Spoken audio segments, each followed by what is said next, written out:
তুমি কি করছো আম্মু? তুমি কি করছো? Tap tap. ও তুমি কি নিজেকে একজন ফ্রিল্যান্সার দাবি করতেছো? তুমি তো হ্যামস্টার কম্বাটের ফ্রিল্যান্সার। ও তুমি তো দক্ষ প্রশিক্ষিত একজন ফ্রিল্যান্সার।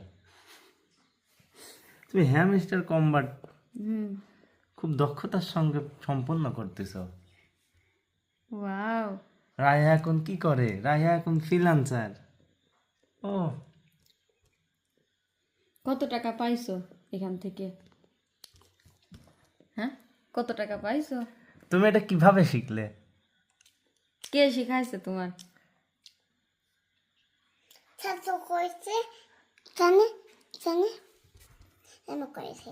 চাচ্ছো এখানে এমন করতে বলেছে? ও, তাই তুমি এমন করতেছো? ওইটা তোমার ফোন?